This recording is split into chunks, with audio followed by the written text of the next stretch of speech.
Women's day ఎవ్రీగా. ప్రతిసారి women's day అంటే ఒక్కరోజు చేసుకునేది కాదు, ప్రతిరోజు ఉమెన్స్ డే ఉంది. ఒకప్పటి కాలానికి ఇప్పటికీ చాలా మారిపోయింది.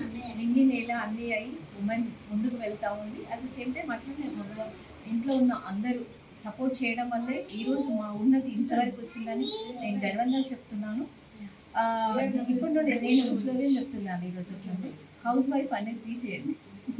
హౌస్ వైఫ్ అనేది తీసేసి ప్రతి ఒక్కరు అది మగవాళ్ళకి ధీటుగా అటు బ్యాలెన్స్గా, అంటే ఎంత ఎదిగినా మనం ఒదిగి ఉండాలనేది మన సంస్కృతి.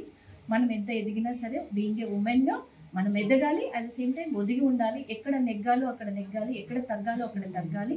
అట్ ద సేమ్ టైం మన తోటి మహిళలందరికీ మనం వారికి ఎంతవరకు సపోర్ట్ అయితే అంతవరకు సపోర్ట్ చేస్తూ వాళ్ళని ముందుకు తీసుకెళ్ళాలి. వెనకాల ఒకటి ముందు ఒకటి మాట్లాడకుండా అందరం కలిసి ఉండాలి, కలిసి మనం మన ఉన్నతిని సాటుకోవాలి అని ఈ సందర్భంగా నేను కోరుకుంటున్నాను. Thank you so much. At the same time ఈరోజు జ్యోతి యాదవ్ ఇక్కడ ఇనాగ్రేట్ చేసుకోవడం జరిగింది క్లబ్ని. తన క్లబ్ మహిళలందరూ ఎంతో సపోర్ట్ చేసి ముందుకు తీసుకెళ్లాలని, అందరూ ఆరోగ్యంగా ఉండాలని చెప్పేసి తనకి ఆల్ ది బెస్ట్ చెప్తూ, శారదకి ఆల్ ది బెస్ట్ చెప్తూ థ్యాంక్ యూ సో మచ్.